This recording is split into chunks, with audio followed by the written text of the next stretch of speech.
the three people who bonded together are, number one, Coco Martin, Eric Mati, Don Monteverde. Monteverde.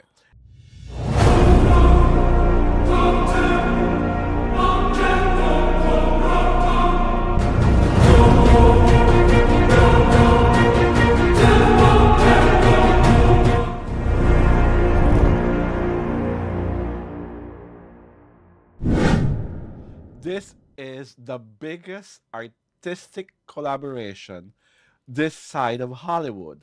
This is Alwin Ignacio, the diva that you love. Together with me is my kumaring Ultra Maldita, Hi, this is Alex Brosas. and you are watching the Kitty Show, Tarayan at Halakian Showbiz Edition. And we are talking three of the greatest people in the Philippine industry right now who bonded together to make two films. But before we even talk about what are the films, the three people who bonded together are, number one, the new king of Philippine show business, Coco Martin, the maverick director, Eric Mati, and of course, the maverick producer, Don Monteverde. Eric Mati and Don Monteverde has their own production company which is called Reality Films. And ano nga mare, ang pelikula nilang gagawin, una muna yung for 2026, 2026? Naku, I forgot On the na. Job. On the job, pero may On the Job maghirang. Maghari? Ma- Maghari, hindi Maghari ba? maghirang. Okay. Oo, On the Job maghari. Oo. And yung 2027, Pag-asa. may pag-asa. May pag-asa, Andres Bonifacio film. The subtitle, ang second title is The Battles of Andres Bonifacio. Doon muna tayo sa pagkasama nilang tatlo. How did you feel about it? Anong thought balloon mo na itong tatlong mga nagbibigatang mga industry people ay nagsama-sama? At ang talagang gusto nilang gawin is iangat ang Philippine cinema, Yeah. pabalikin ng mga tao sa mga sinihan, at gawing globally competitive ang mga products natin. Di ba yun ang hinaharp nila during the press? Mm-mm. What do you think of that? I thought Is it ambitious? it was unbelievable at first. Okay. And then I realized they are just fulfilling what artistic inclinations they have been nourishing in their hearts. Yung parang yung duwende nila sa loob, pinakawalan Oo. na nila ngayon. Parang for the longest time they were nurturing the passion to make greater films or greatest films for Filipinos. Now, to achieve that, they merge the three of them. The three M's. Monteverde, Mati, and Martin. Di ba? They vaulted together para magsama-sama. Oo. Para gawing totoo yung mga pinapangarap nila. Yeah. At saka, listening to Coco Martin, he was very generous in sharing the many hardships he went through. Di ba? Hindi niya kinahihiya ang kanyang pinagmulan. Sinabi niya pang araw, bold actor ako sa mga indie movies. At hindi lang ako sa babae nakipaghalikan sa kapwa lalaki pa, di ba? I mean, he could have erased it, di ba? In his mind. He could have, pero hindi. Proud siya na. I think that's the reason why people love him more. Kasi honest niya. Super honest siya. Tsaka, ang tawag dito, super honest din siya to admit that, di ba, nagselos nga siya dahil yung actor niya sa Batang Quiapo, na lawyer niya, nauna pang iminiting. Pinatawag ni Eric Mati, tsaka ni Don. Mas nauna pang na-i-cast sa isang project. So, parang, yun? For the longest time pala, he was nursing that dream. The dream to be in a regal film.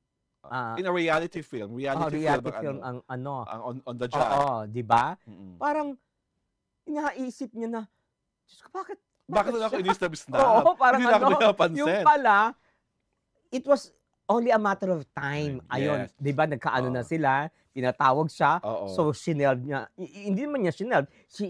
Inayos niya kanyang schedule. He made it sure na available siya sa ganitong date, di ba? And he came, di ba? And I also like the fact that when Rodel admitted that when On the Job was in cinemas, di ba? Sabi niya, pinapanood niya lahat ng staff niya because this is the kind of action movie na gusto niyang ma-achieve.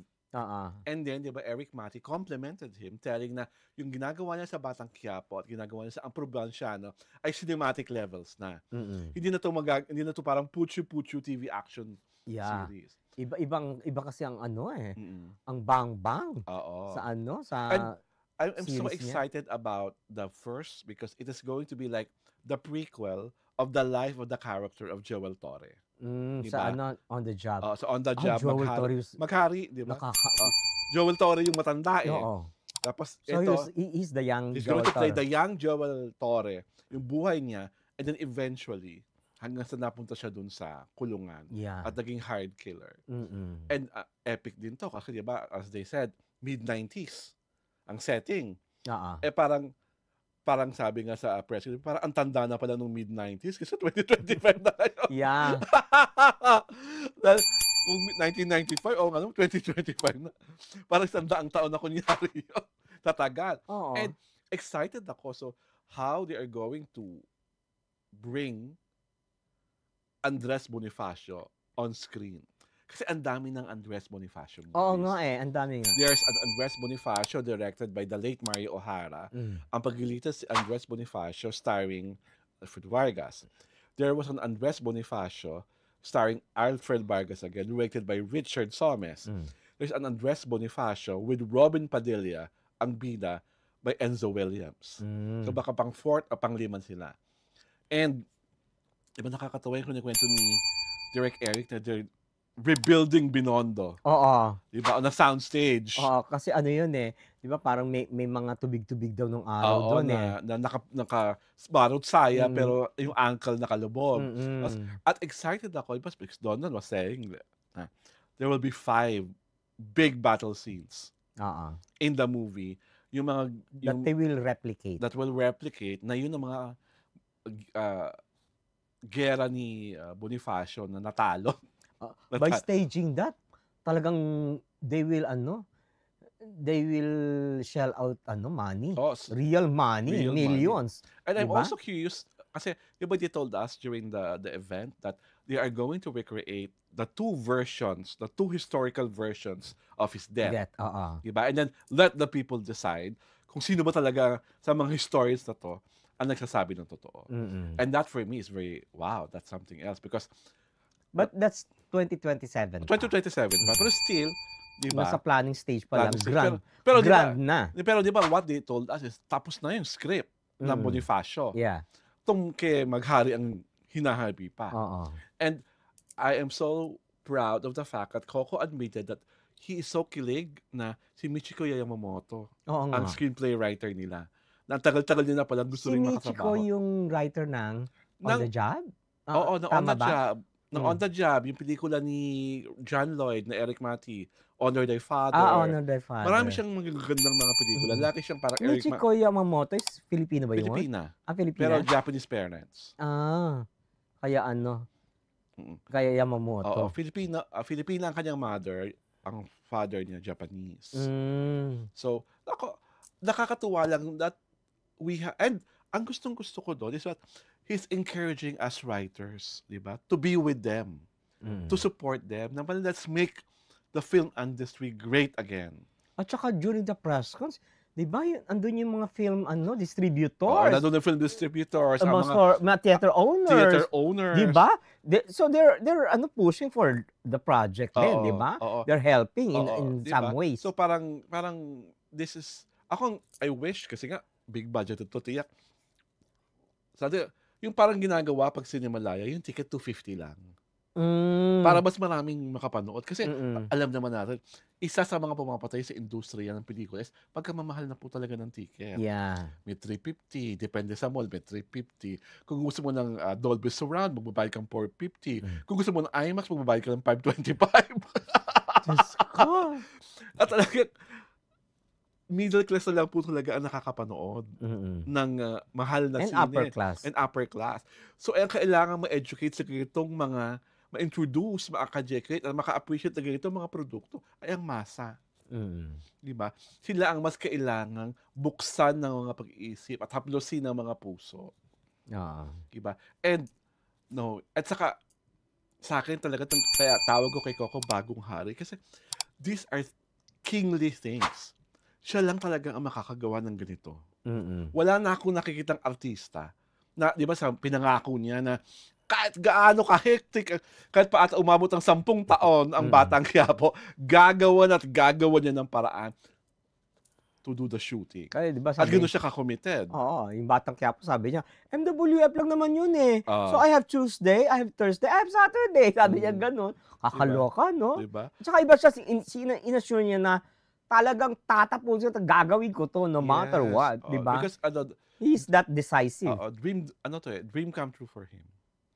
And Coco Martin talaga is living proof na pag nangarap ka, mahusay ka, matyaga ka, mapanalangin ka, mahusay kang makisama. Things will come into place. Diba?